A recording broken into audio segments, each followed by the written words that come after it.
Siapkan hati kami Tuhan, kami mau sambut firman. Biarlah hati kami buka seluas-luasnya. Berfirmanlah Engkau, bersabdalah Engkau. Kami siap mendengar dan melakukannya Tuhan. Roh Kudus-Mu ada di tempat ini, memberikan kami pengertian, pemahaman yang benar, yang sesuai dengan apa yang Tuhan mau. Terima kasih Bapa. Saat ini Tuhan menolong juga hamba-Mu yang menyampaikan isi hati-Mu. Bila setiap umat Tuhan yang hadir tanpa terkecuali, tidak ada satu pun yang dilalui. Semuanya akan menerima berkat dari Tuhan. Terima kasih Bapa, dalam nama Yesus hamba sudah berdoa. Hamba siap mendengar, siap mendengar, menyampaikan isi hati Tuhan. Syukur Bapa. Amin. Salam untuk kita semua. Ini khusus ibu ini ya. Baik. Bapak berkata nggak kenal makanya nggak sayang begitu ya. Perkenalkan nama saya Esron. Saya suku Batak, nama saya Lutong. Ya, memang saya saudara daripada Ibu Lena. Ya, saya nomor 4, dia pasti nomor 5. Saya karena agak mirip ya. Akan jadi bapak saudara. Saya sudah menikah, istri 1, anak juga 1, laki-laki, dan namanya Eldani, panggilannya Dani, dan sekarang dia sedang kuliah semester persiapan semester baru di Universitas Jambi. Sebenarnya kerinduannya ingin jadi psikolog, rupanya jatuhnya pilihan kedua jadi hukum. Ya begitulah perjalanan kami.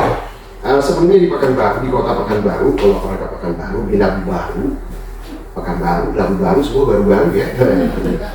Jadi di Labu Baru Barat, kalau KTP sih Labu Baru Timur. Dan 2022, sesungguhnya 2022 akhir kami ke Batanghari, ke Jambi merintis yang baru. Tapi memulainya itu 2023 akhir yang kita memulai launching. Jadi kami masih baru merintis lagi yang baru untuk ekspansi pelayanan dari GKKD, Gereja Kristen Kemadang.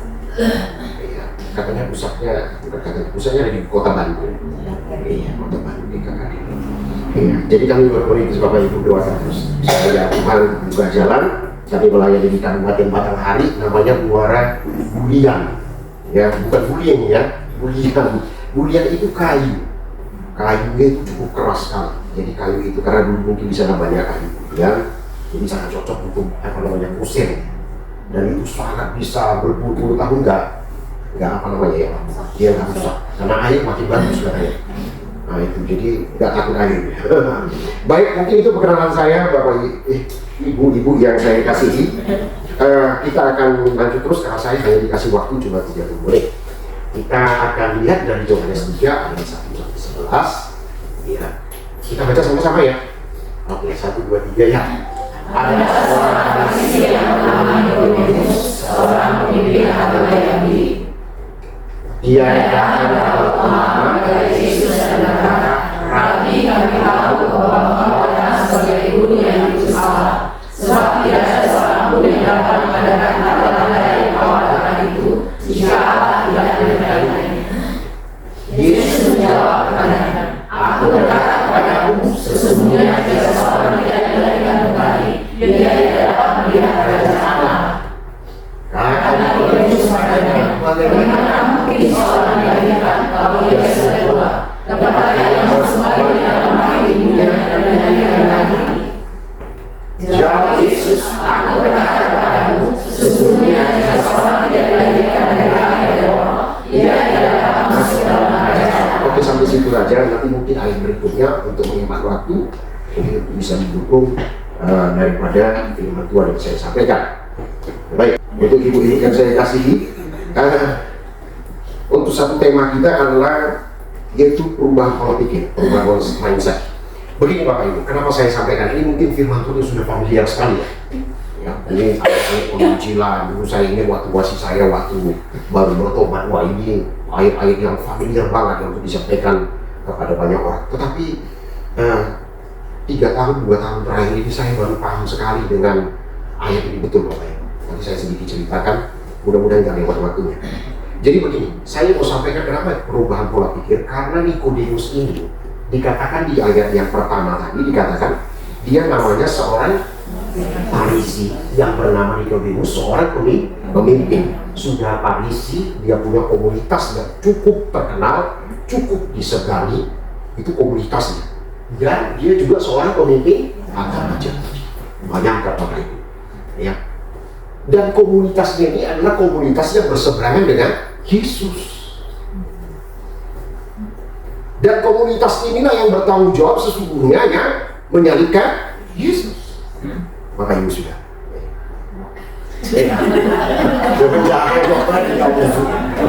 Oke, jadi begini, ibu-ibu yang saya kasih, ya, kalau melihat dari status daripada Nikodemus ini, waduh, tidak ada kekurangannya. Kalau kita lihat juga, sebenarnya orang-orang yang masuk dalam golongan Farisi ini, Bapak Ibu, itu bukan orang sembarangan.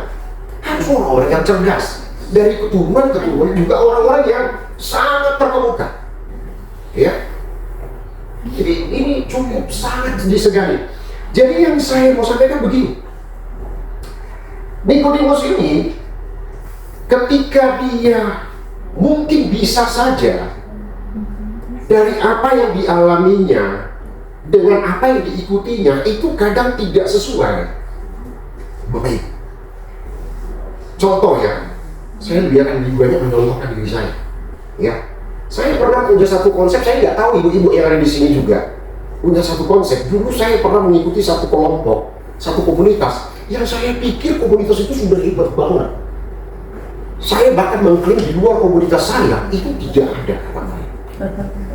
Iya. Kalau Anda tidak mengikuti sekte seperti saya, pakat ibadah seperti saya, Anda ke neraka. Mungkin pernah begitu. Apalagi ini kita berbeda-beda gereja ya Bu ya. Nah itu. Makanya Farisi itu, arti Farisi dalam bahasa Ibrani kalau dilihat daripada ensiklopedia, kalau diteliti itu Farisi itu artinya terpisah, memisahkan diri. Sementara Yesus datang untuk membawa persatuan. Begitu dia. Jadi kalau kita melihat biasanya ya, tanda-tanda ajaran-ajaran yang nggak sehat itu selalu memisahkan diri, eksklusif. Nah itu dia. Menganggap kelompoknya udah paling benar, dan ini Farisi menganggap begitu. Kelompoknya itu di luar komunitasnya itu salah semua, masuk neraka. Iya benar. Bahkan sampai ada klaim kalau Anda pindah dari gereja ini Anda akan masuk neraka. Saya bukan berarti mengizinkan pindah sana pindah sini, bukan itu maksud saya, Ibu. Bukan itu. Tapi ada yang begitu.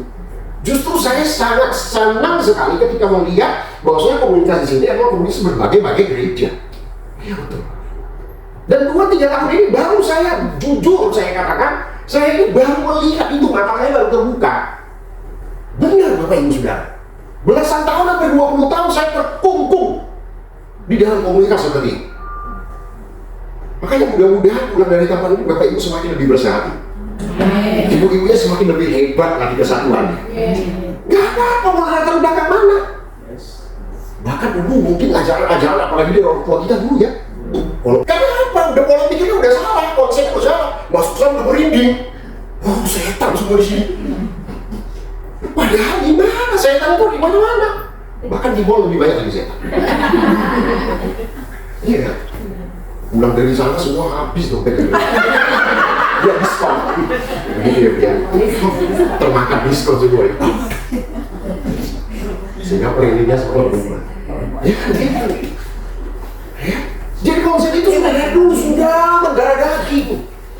Lihat tempat ibadah yang tidak sama dengan dia, waduh setan semua, setan. Sisi setan. Waduh, kebanyakan bicara setan, akhirnya kesetanan kan. Nah itu dia Bang. Jadi makanya saya mau mengambil di sini. Akhirnya saya mau singkatkan saja. Nikodemus ini bayangkan, sebenarnya kalau dari satu keadaan, dari satu kondisi keadaan hidupnya, sulit sekali sebenarnya dia itu untuk bisa diubahkan sampai datang kepada Kristus. Kenapa? Kondisinya itu dia dari golongan yang terhormat, punya jabatan yang hebat. Biasanya kalau orang sudah punya semuanya serba hebat, itu susah untuk datang kepada Tuhan. Biasanya lagi kritis, kalau orang lagi kritis baru cari Tuhan biasanya. Benar ya? Kalau kondisi lagi semua lagi susah, wah baru ingat kepada Tuhan. Iya kan? Tapi kalau semua lagi aman, nyaman, makanya bersyukurlah Bapak Ibu, Saudara, kalau punya masalah yang begitu berat, supaya semakin ditarik, supaya Tuhan bilang mari, makanya Gue bilang mari kata Tuhan. Iya kan? Kalau lagi aman kan dia juga. Pokoknya enjoy TikTok terus. Gak apa-apa sih dengan TikTok, silakan. Yang penting waktunya diatur. Iya, iya betul. Kalau dulu istri saya kalau pegang HP, waduh mata saya. Tapi kalau sekarang puji Tuhan, Tuhan sudah ubahkan baik. Saya biarin, tidak apa-apa. Yang penting waktunya diatur. Apa yang membuat dia senang, saya bersyukur. Ya udah, enjoy saja. Iya. Jadi apa yang membuat Nikodemus bisa mengubah pola pikirnya? Yang dulu menganggap golongannya paling hebat, golongannya paling benar, punya jabatan yang paling luar biasa, sehingga dia bisa perubahan pola pikir itu betul-betul bisa diubahkan. Saya melihat yang pertama. Poin pertama adalah saya yakin sekali ketika dia melihat, mungkin bisa saja dia dipuja-puji dengan jabatannya, dengan golongan yang hebat, tetapi kehidupan yang dialaminya tidak sesuai dengan apa yang dikatakan. Lagi-lagi sama seperti saya, Bapak. Sudah. Saya kalau dulu waktu apalagi baru-baru mengikuti Tuhan ini, waduh kalau ayat Alkitab itu saya hafal banget. Bener. Wah, itu ayat-ayat penginjilan, waduh hafal luar kepala. Makanya saya kalau datang jumpai seseorang menginjil itu pakai Alkitab, bukan Alkitab. Coba ayatnya. Begitu Bapak Ibu. Wah sampai begitu lancarnya. Saya pikir dengan demikian saya itu sudah hebat sekali. Wah pelayanan kesana kemarin saya pikir, wah semua ikut doa siapa, doa malam, doa, semua doa-doa. Benar, kita doa apa itu? Tetapi tidak ada efek.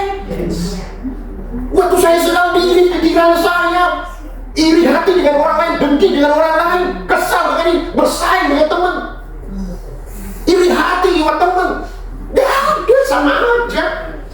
Semua kayak hafal semua. Bapak Ibu sudah hafal dengan gampangnya, cari firman Tuhan itu. Justru saya bilang, jangan kamu lupa perkataan kita tahu itu, tetapi lakukan itu siap dan langsung supaya kau bertindak hati-hati sesuai dengan itu sebenarnya. Maka dengan demikian perjalanan kau presiden itu akan beruntung. Tapi tidak pernah beruntung Bapak Ibu. Kau seperti 9-10 jika kau mengaku dan belum, bahwa ini sudah ada Tuhan dan percaya dalam hatimu bahwa Allah telah dibangkit dalam dalam hati, maka engkau akan diselamatkan. Wah semua apa? Sampai nomor rekening pula. Tapi nomor rekening saya. Iya betul. Nomornya, nik istri, nik anak, nik saya bisa apa? Iya betul. Kalau mungkin hafalan bisa agak kuat sedikit jadi. Itu. Saya pikir begitu. Nikodemus juga demikian. Gak ada efek apa-apa. Istri saya tertekan, anak saya tertekan. Hubungan kami gak baik. Iya, saya pelayanan diundang ke sana, khotbah jadi pengurus organisasi. Iya, saya pikir sudah hebat semua. Wah, kita disambut. Pulang kacau lah. Betul.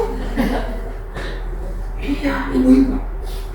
Tapi puji Tuhan, saya melihat, saya yakin sekali, pasti Nikodemus juga merenungkan demikian. Merenungkan. Nikodemus memeriksa hidupnya, Bapak. Dia periksa. Kalau memang aku benar-benar dari golongan yang sudah betul-betul dikatakan golongan yang paling benar, golongan yang paling betul-betul diakui oleh masyarakat, tapi kok nggak ada efeknya. Bahkan dalam komunitasnya sendiri terjadi kekacauan. Bahkan ya kadang-kadang ibu-ibu dalam satu gereja ada blok-blok. Betul kan? Kayak BTN ini kan? Blok A, blok B, blok C, ketemu lagi semua, blok A bisa lampu, bisa dibuang. Iya, nanti blok A nyau-nyau. Akan kayak gitu terjadi. Tapi saya yakin di sini kan? Walaupun berbeda. Tetapi apa yang dilakukan oleh daripada Nikodemus, saya yakin Nikodemus memeriksa dirinya. Dia memeriksa dirinya. Sokrates berkata, salah seorang filsuf yang terkenal, apa dikatakannya? Hidup yang tidak diperiksa itu tidak layak dijalani. Wah, saya waktu membaca itu, membaca artikel itu, membaca daripada artikel filsuf itu, waduh, benar inilah dia, inilah saya. Hidup yang tidak diperiksa itu tidak layak dijalani. Maka mari kita periksa hidup kita ini. Udah kayak mana kita dengan suami? Kayak mana kita dengan anak-anak? Gimana kita dengan lingkungan? Sudah dilayani kah bapak-bapaknya dengan baik? Sudah, puji Tuhan.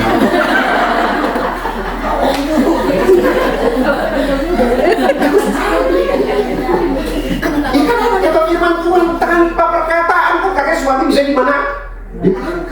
Ini kadang-kadang ibu-ibu kebanyakan ngomong. Lebih baik ya kan?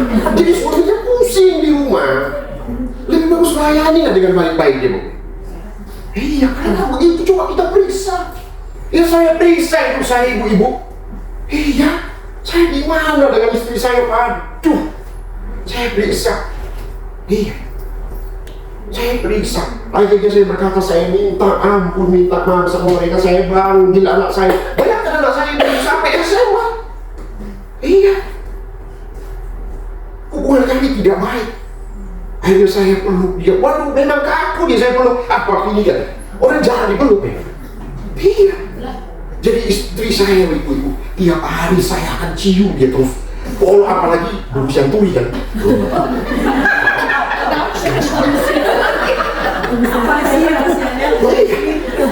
Jadi kalau udah mulai nanti dia, oh saya datang saya cium. Wah, betul-betul. Waktu saya lakukan itu semua, iya. Memang benar kasih Kristus membuat semua yang menjadi cair. Iya. Itu ya. Kasih Kristus itu sudah ada. Coba 1 Yohanes 4. Itu dia. Kita harus menemukan ini. 1 Yohanes 4 ayat 9. 1 Yohanes 4 ayat 10. Ayat 10. Inilah kasih. Bukan kita yang telah mengasihi Allah, tetapi Allah yang telah mengasihi kita dan yang telah mengutus anaknya sebagai pendamaian bagi dosa-dosa kita. Jadi bukan kita yang mengasihi Allah, tetapi Allah yang sudah mengasihi. Mari kita renungkan. Makanya ibu-ibu, mari kita renungkan apakah kasih Kristus itu sudah kita rasakan. Saya pikir dengan firman Tuhan yang sudah banyak itu di luar itu, saya pikir udah ada. Makanya Matius 7 berkata, apa dikatakan Tuhan? Aku tidak mengenal engkau kepada siapa? Orang-orang yang melakukan pelayanan, yang sudah mengusir setan, melakukan mujizat, melakukan kesembuhan. Tapi Tuhan bilang apa? Aku tidak mengenal engkau. Sudah pelayanan kemana ke sini? Tapi Tuhan bilang tidak mengenal engkau. Karena apa? Tidak ada kasih di dalamnya. Kasih Kristus. Jadi ibu-ibu, sadarlah kita akan kasihnya. Ketika kita sadar akan kasih Kristus, semuanya itu akan menjadi berubah. Betul. Ayat 19. Ayat 19. Ayat 19 1 Yohanes 4. Kita mengasihi karena Allah. Makanya ketika kasih itu ada pada kita, kita tidak lagi melihat kekurangannya. Kalau kita hanya fokus pada kekurangannya, maka terjadilah ribu. Orang fokusnya hanya pada kekurangannya. Fokusnya pada Yesus juga demikian. Kalau Yesus fokus pada kekurangan kita, Bapak Ibu, merasa nggak ada yang hidup kita sampai sekarang. Ya, karena Yesus fokus pada kebaikan, fokus pada hal-hal yang baik, saudara. Itu juga kita. Ketika saudara dan saya menyadari kasih Kristus ada pada kita, kita lebih fokus kepada kebaikan-kebaikannya. Pasti. Itu dia. Saya tidak melihat lagi bagaimana cerewetnya istri saya, enggak. Semakin cerewet semakin saya cium.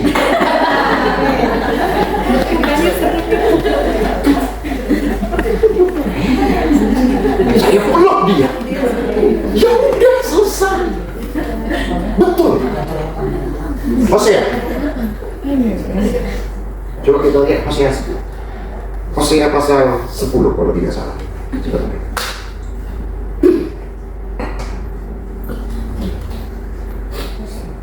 Hosea sebentar. Bisa muncul nggak judulnya? Kalau judul berikutnya, kalau di sini, enggak ya? Sebentar. Saya bacakan judulnya. Hosea 11. Judulnya begini. kasih Tuhan mengalahkan kedegilan hati orang Israel. Sekali lagi, kasih Tuhan mengalahkan kedegilan orang Israel. Siapa yang paling degil di muka bumi ini kata Tuhan? Orang Israel. Tegar tengkuk. Kamu harus begini ya. Tegar tengkuk. Susah gak ya? Tegar tengkuk. Tapi Alkitab berkata, Hosea 11 judul berikut ini katakan, kasih Tuhan mengalahkan kedegilan orang Israel. Jadi tidak ada yang bisa mengubahkan selain kasih Tuhan. Diubahkan dulu, baru bisa mengubahkan. Saya yakin ibu bisa juga. Harus suami kalau tak duluan, gak apa-apa, ibunya juga. Iya.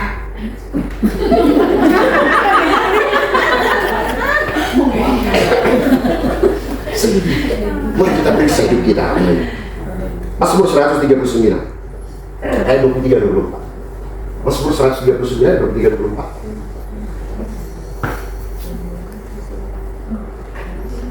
Ayo kita baca 1, 2, 3 ya.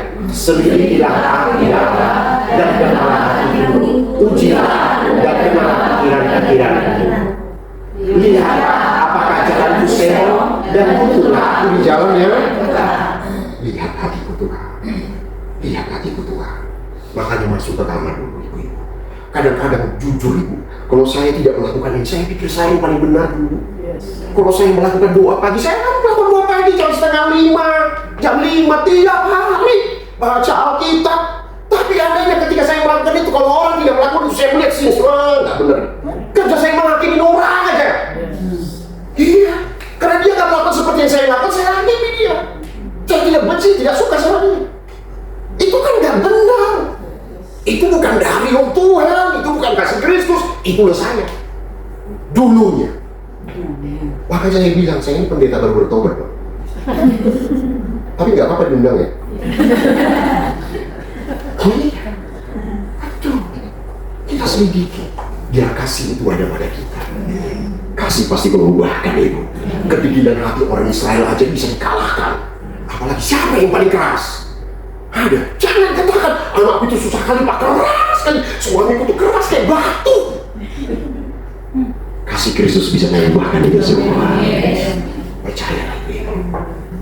Semua kita menginginkan keharmonisan, kedamaian.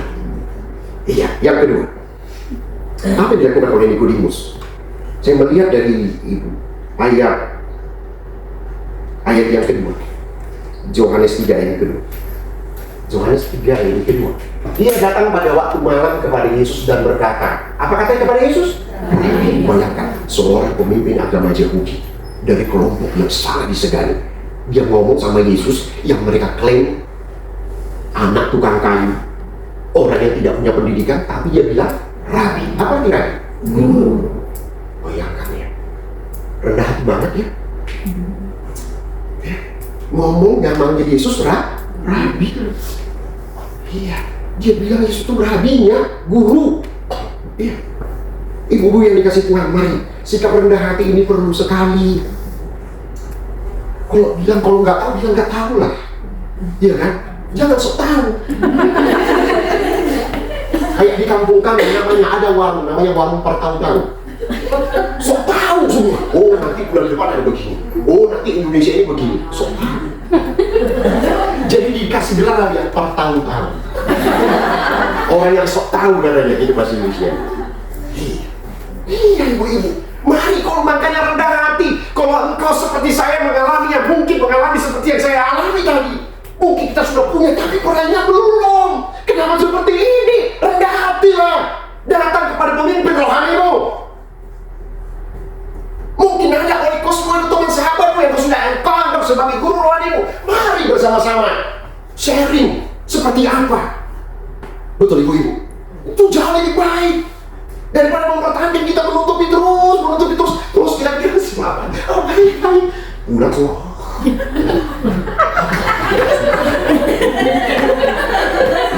Semuanya yang baik. Makanya saya sebetulnya rindu banget sama anak sama istri saya. Iya kapan pulang cepat gitu ya. Tapi orang sudah janji. Iya betul. Sempat kita ibu-ibu coba lah. Begini lama, sempat suaminya nggak dirindukan, gimana kira-kira? Bisa nggak dirindukan? Bisa apa? Pusing, asal kurang pusing. Kayak nengok apa? Itu semua kena ya. Kalau sudah tidak dirindukan lagi, untuk apa lagi gimana? Waduh.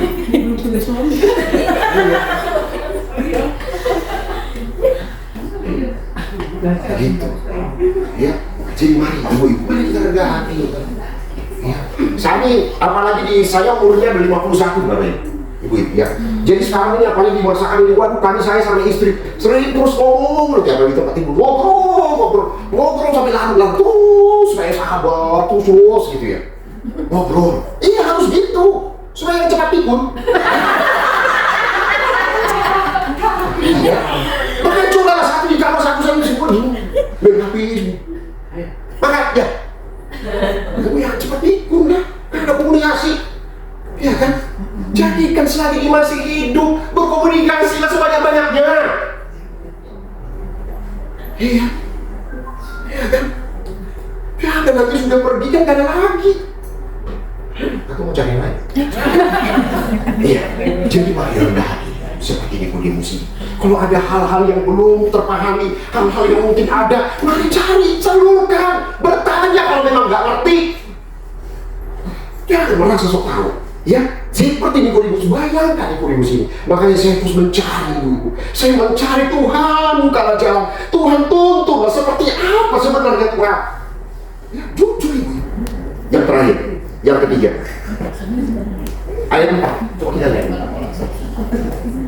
Ayat 4 dikatakan, kata Nikodemus kepadanya, bagaimana mungkin seorang dilahirkan kalau ia sudah tua? Dapatkah ia masuk kembali ke dalam rahim ibunya dan dilahirkan lagi? Ayat 9. Nikodemus menjawab, katanya, bagaimana mungkin hal itu terjadi? Dia selalu bertanya, bagaimana mungkin? Sampai dikatakan keluar ayat 10, coba kita lihat ayat 10. Apa katanya? Jawab Yesus, engkau adalah pengajar Israel dan engkau tidak mengerti hal-hal itu. Udah pemimpin agama. Kalau sekarang mungkin gini ya, kok pendeta? Enggak paham kan? Mungkin jemaat ini, pendeta bocah nggak tahu gimana relaknya.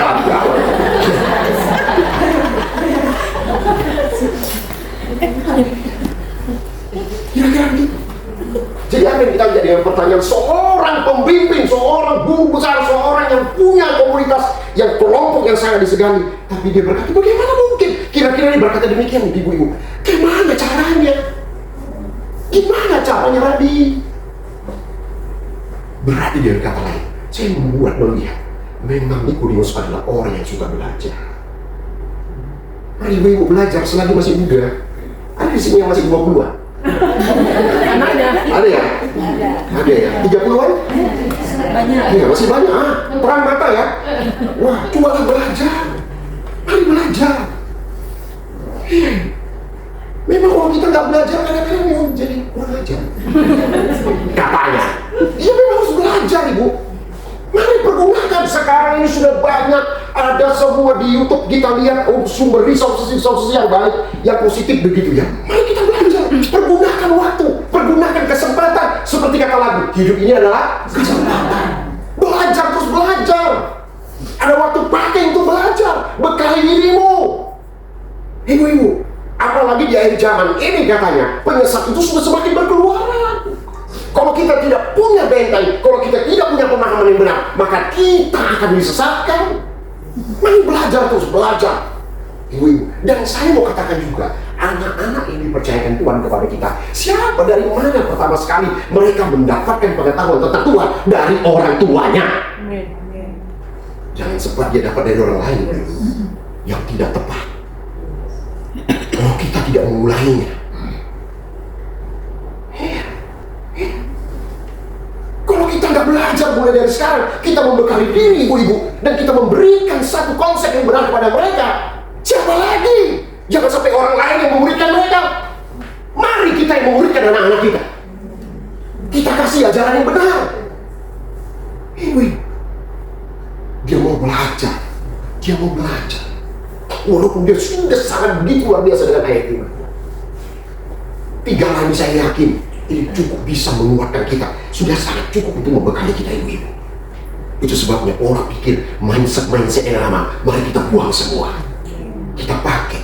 Iya, saya pernah berpikir 2 Korintus 2 ayat 17, semua siapa yang ada di dalam Yesus, dia adalah ciptaan yang baru, yang lama sudah berlalu, sesungguhnya yang baru sudah datang. Tapi terus yang lama eno. Kenapa nggak paham? Tetapi yang kita berkata 2 Korintus 5 ayat 17, coba kita ambil ya. 2 Korintus 5 ayat 17. Saya pun ayat ini ibu-ibu hanya mengklaim semua yang ada di ciptaan yang baru, tapi nggak baru-baru. Jadi siapa yang ada dalam Kristus, ia adalah ciptaan baru. Kapan dia menjadi baru? Ketika yang lama sudah berlalu. Ketika yang lama, cara yang lama ditinggalkan, maka yang baru akan datang. Iya ibu-ibu. Makanya cara yang lama jangan dipakai lagi, baru yang baru bisa masuk. Sama seperti dikatakan anggur itu, Bapak Ibu Saudara, anggur yang baru. Kalau anggur yang baru harus ditaruh ke kantong kulit yang baru. Kalau ditaruh ke kantong kulit yang lama, maka kantong kulit lama itu akan pecah, hancur, terbuanglah dua-duanya. Kalau dia ditaruh ke kantong kulit yang baru, ketika dimasukkan ke kantong kulit yang baru, karena anggur yang baru akan fermentasi. Ketika berfermentasi, maka kantong kulit yang baru itu elastis, mengembang pun dia nggak masalah, nggak pecah, utuhlah di dalam dua-duanya. Awetlah firman Tuhan itu di dalam hatinya. Iya. Makanya kantong kulit yang baru, kita buka hati yang baru. Ulang dari tempat ini. Sebetulnya sederhana sekali Tuhan bisa menolong kita. Yang paling penting Bapak Ibu Saudara, bagaimana ketika saudara bisa mengubah semua itu. Makanya ibu-ibu, ketika saudara jangankan kita yang berbeda, sekte berbeda, hanya melihat suami, istri, anak yang berbeda saja, kita sudah jadi masalah. Tetapi ketika kita ada di dalam Kristus, ketika kasih Kristus ada pada kita, kita melihat semua perbedaan itu menjadi sesuatu kekayaan. Kita menjadi dewasa melihat perbedaan itu ibu-ibu. Pasti berbeda. Berbeda sekali cara pandang kita. Kita tidak melihat lagi yang salah. Kita lihat lagi sesuatu yang salah itu menjadi masalah. Kita tidak melihat lagi yang salah itu menjadi masalah. Karena apa? Karena kita paham kasih Kristus bisa mengubahkan itu semua. Itu ibu. Jadi pulang dari tempat ini, engkau membawa perubahan seperti Bapak Abraham, satu berkat yang luar biasa yang tidak ada pada orang lain yang diberikan kepada Abraham. Apa dikatakan? Kemana engkau pergi, tempat itu diberkati. Ketika engkau pulang dari tempat ini, rumahmu diberkati. Amin. Seisi rumahmu diberkati. Amin. Bahkan pulang dari tempat ini kemanapun engkau pergi, saya yakin juga ibu-ibu yang ada di pom ini menjadi berkat bagi ibu-ibu yang lain. Ketika kapan? Ketika kasih Kristus itu mengalir di hati kita, kita berdoa. Terima kasih Tuhan buat firman. Kami menyadari kami ini seperti tanah yang kering ya Tuhan, yang merindukan air. Basahilah setiap tanah hati yang ada di tempat ini. Basahilah ya Tuhan setiap tanah hati semua ibu-ibu yang kukasihi ini ya Tuhan. Engkau sudah berjanji ya Tuhan, semua masalah yang kami hadapi tidak pernah di luar kekuatan kami. Ketika kasih-Mu mengalir di hati kami, kami akan melihat cara pandang yang berbeda. Kami akan melihat suami yang belum bertobat, kami akan melihat dalam waktu dekat akan diubahkan oleh kasih-Mu. Kami melihat anak-anak juga Tuhan yang mungkin selama ini merengkel dan suka melawan, kami melihat mereka juga akan menjadi anak-anak yang taat ya Tuhan. Oleh karena kasih-Mu yang mengalir di hati kami. Sebab Engkau sudah berfirman dalam Yohanes pasal 7 Tuhan, siapa yang haus datanglah kepadaku, maka dari dalam hatinya akan memancar air-air kehidupan ya Tuhan.